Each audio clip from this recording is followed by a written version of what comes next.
the Agile brand.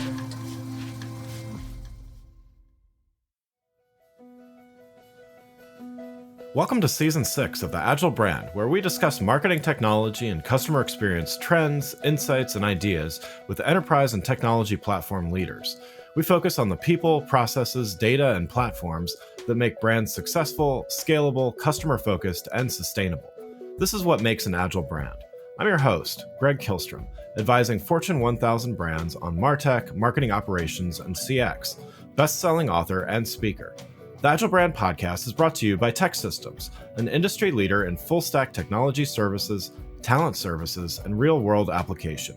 For more information, go to teksystems.com. Now let's get on to the show. Today we're going to look at the impact of social media on product demand and inventory management with Riikka Söderlund, COO at Katana. We'll explore the double-edged sword of viral products and how sophisticated inventory management can serve as a crisis management tool. Riikka, welcome to the show. Thank you for having me.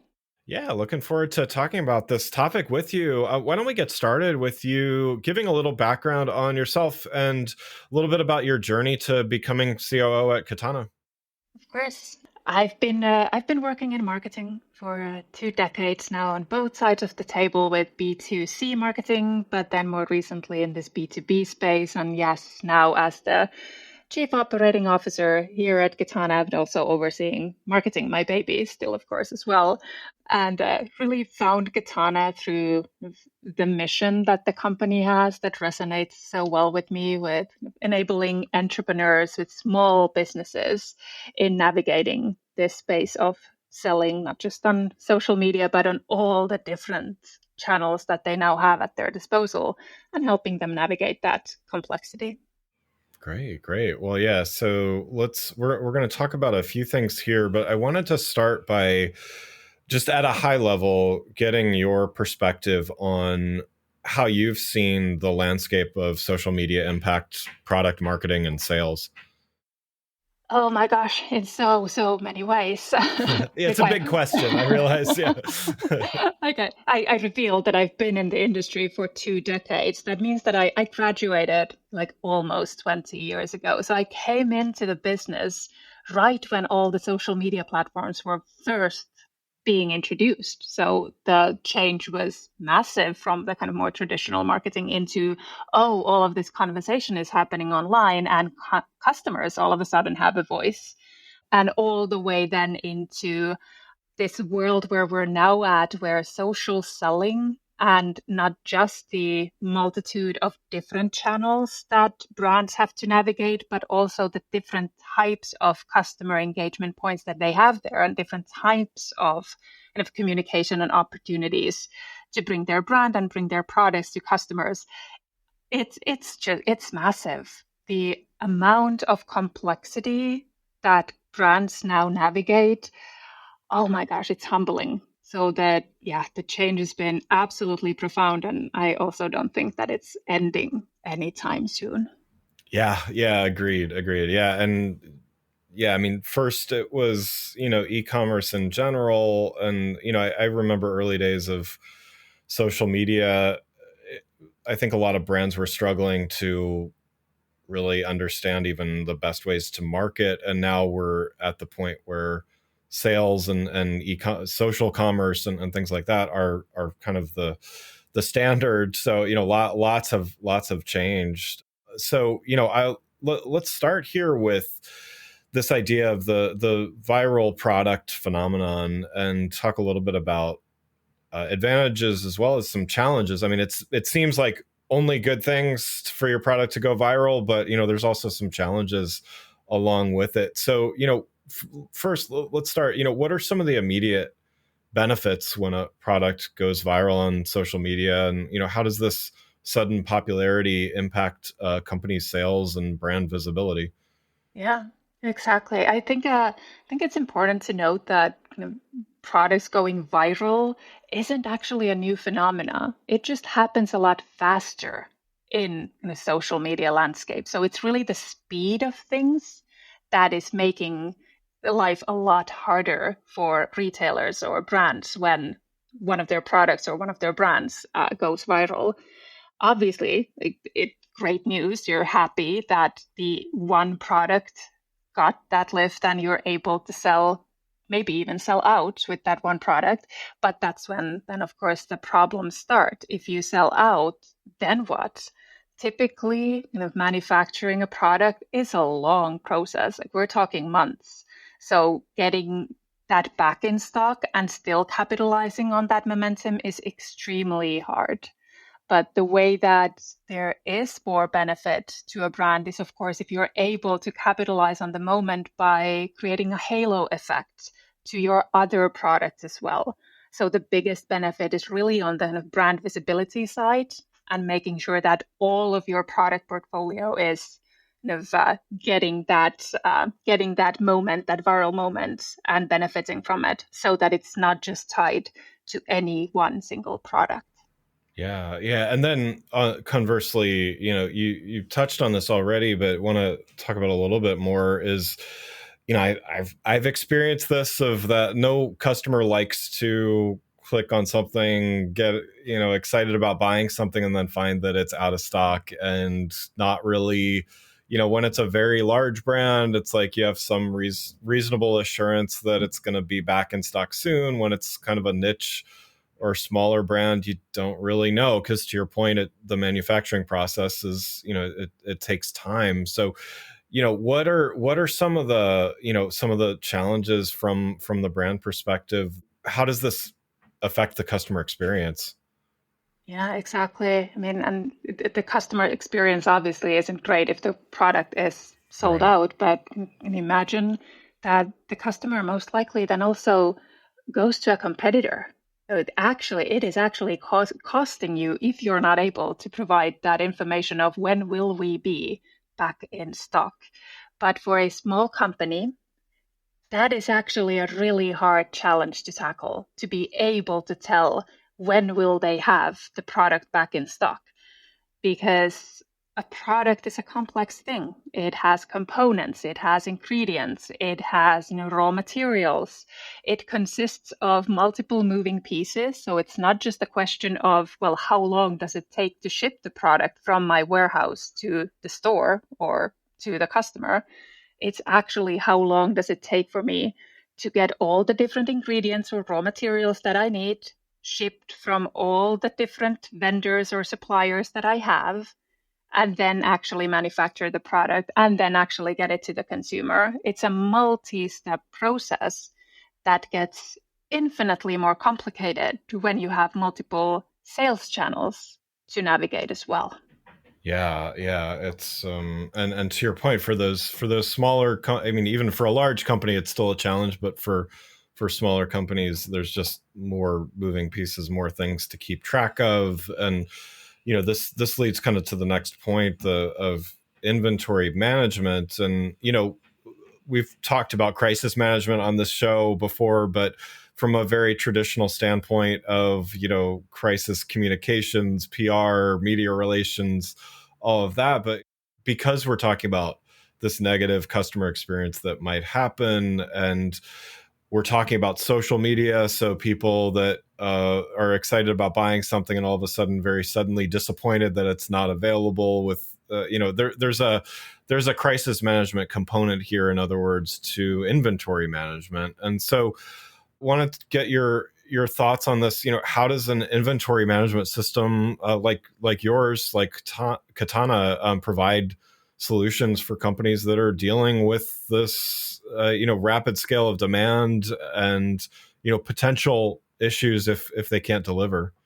Yeah, exactly. I think the viral success stories that social media has brought with it are really bringing marketing and product and inventory closer, or at least they should be, because to your point, it is a customer relationship management challenge. You have to be able to communicate with your customers and provide the service of letting them know when it's back in stock, letting them know if you had it, but your you have backlog in shipping them, when will it arrive, kind of making sure that you are able to fulfill customer needs that are ever growing is very much a communication challenge. But I feel sympathy for the marketers, of course. Like, they need Yeah. to know, they need to have this information at hand. And for a smaller company who is just kind of experiencing this rapid growth, that information typically lives in spreadsheets or even like post-its and notebooks, and it's not centralized anywhere. What inventory do I have? What raw materials do I have? How long does it take for me to reorder things, and where do I reorder them from? It's the complexity that you can handle in a smaller scale with spreadsheets, and it works fine. But as soon as you start to grow rapidly, you will start to need this visibility into all of these different moving components in one place, instead of having it spread out in the manufacturing areas, in warehouses, in your sales office, everywhere. And that's really what a system like Katana is providing for small and medium-sized businesses, is that visibility to just know what you have and when you will need to reorder in order to be able to provide the customer service that your brand requires. Yeah. Well, and I would imagine that, I mean, obviously when we talk about viral, things taking off very suddenly, like something like that is critical. But I would imagine it's also just any organization, large or small, but a small organization doesn't have a lot of people managing these things. So to your point, there's how many spreadsheets depends on how many different outlets they're working with, and a few other factors. So I would imagine something like Katana would be helpful, even if, even for those that are listening out there that are like, well, we're not necessarily going viral, but we still have a lot of demand, and it's getting harder to keep up. I mean, would you say that's true? No, absolutely. We're talking about the extreme example here of a product going viral, but the less extreme, totally predictable example is approaching fast, and it's called Black Friday. Yeah.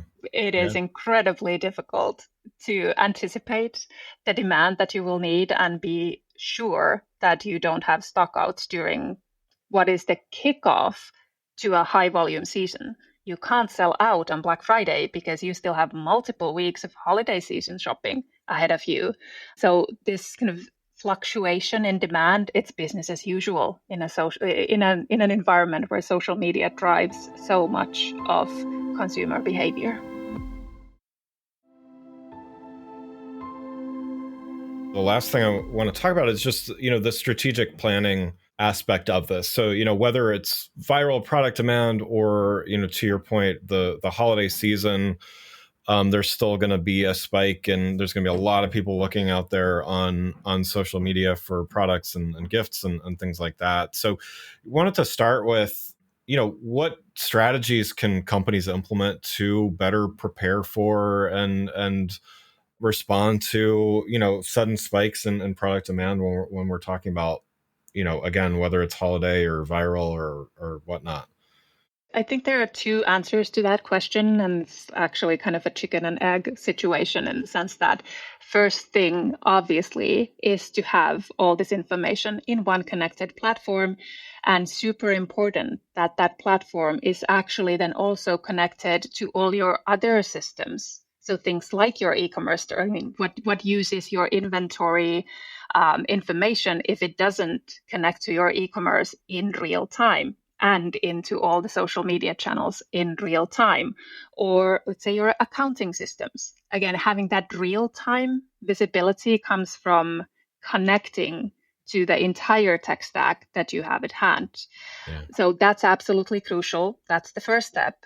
But then the second step that you are able to take after you have that system in place, you're of course able to start to use technology and machine learning and even a sprinkle of AI to learn what the demand is going to be based on historical trends. So planning and forecasting your sales volumes and integrating that into your processes of when do I need to set, for example, reorder points for some of my inventory, because I know that these fluctuations in demand will be occurring. So technology will start to actually help you more once you then actually get going. So it's that the first step has to happen before you can then start to implement strategies that really help with these kind of peak season sales. Yeah. And I would imagine you have a unique perspective as well, being, a marketer now in the role of a COO. So it probably gives you a pretty good perspective on both the demand side and the acquisition side, as well as the operational side. So I'm wondering if you could talk a little bit more about. I know you've touched on this a little bit already, but how does a system like Katana enable companies to adjust operations in response to some of these unexpected changes?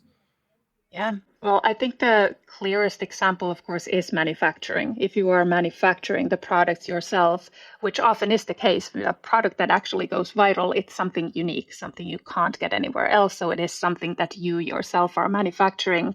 That manufacturing process requires raw materials, but it also requires people, or perhaps it requires machinery or something in order to create those processes. So to have all those different resources in sync at the same place at the same time, not too much, because you of course don't want overstock either. That will be very expensive. Right. Inventory is the most expensive piece in your P&L. So making sure that you have exact the right levels is really crucial. And the smaller the company, the more crucial that is, because you simply cannot afford to make mistakes with your processes, inventory levels, raw materials, or human resources. So the planning piece becomes extremely crucial. Yeah, yeah. And what about timing here? How important is real time data in managing inventory, and especially dealing with these spikes in popularity?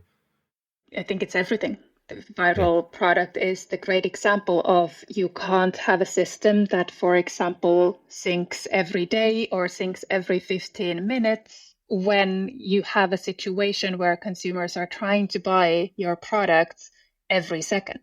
I mean, we Yeah. all know this happening in kind of a bigger scale with, for example, concert tickets, or again, Black Friday is a good example of this. But that's what happens when a product goes viral. The amount of purchase orders that you get in is too big not to have real-time data. That's simply a reality in today's fast-paced world. It's the speed of things that requires and forces also small companies to adjust to very quick operations. Yeah, yeah, yeah. And so, I mean, I would imagine those companies that are still operating on spreadsheets. I mean, that's next to impossible to keep up. Even if we're not talking about a viral situation, if we're talking about holidays or just extra busy times, let's say, that just it becomes quickly unmanageable, right? So the real time just kind of, I guess it helps regardless of the demand and the capacity, right?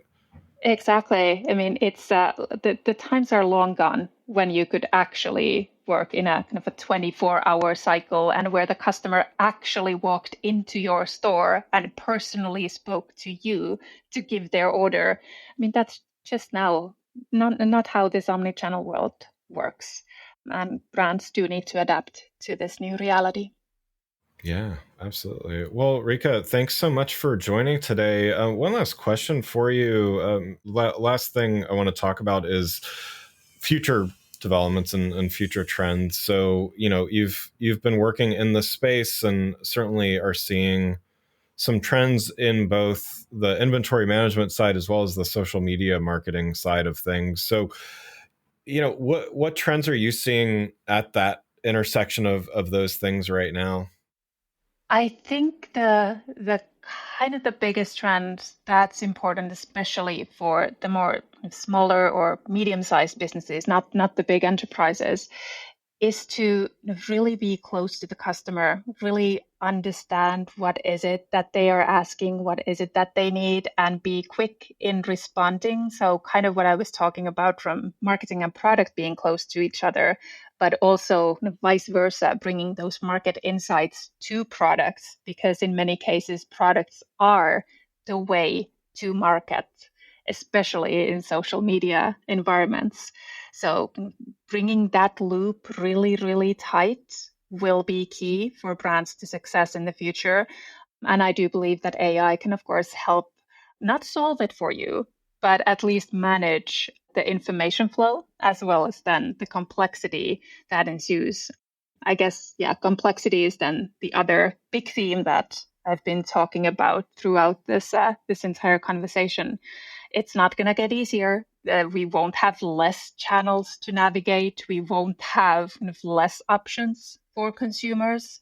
It is a game of managing complexity, and the brands that are able to do that in an efficient way will definitely be the winners. Yeah, I love that. Well, again, I'd like to thank Riikka Söderlund, COO at Katana, for joining us today and sharing her insights on how inventory management can play a crucial role in managing the challenges of product demand. To learn more about Riikka and Katana, please follow the links in the show notes. Thanks again for listening to the Agile Brand, brought to you by Tech Systems. If you enjoyed the show, please take a minute to subscribe and leave us a rating so that others can find the show more easily. You can access more episodes of the show at www.gregkihlstrom.com. That's GregKihlstrom.com. While you're there, check out my series of best-selling Agile brand guides covering a wide variety of marketing technology topics, or you can search for Greg Kihlstrom on Amazon. The Agile Brand is produced by Missing Link, a Latina-owned, strategy-driven, creatively fueled production co-op. From ideation to creation, they craft human connections through intelligent, engaging, and informative content. Until next time, stay agile. The Agile Brand.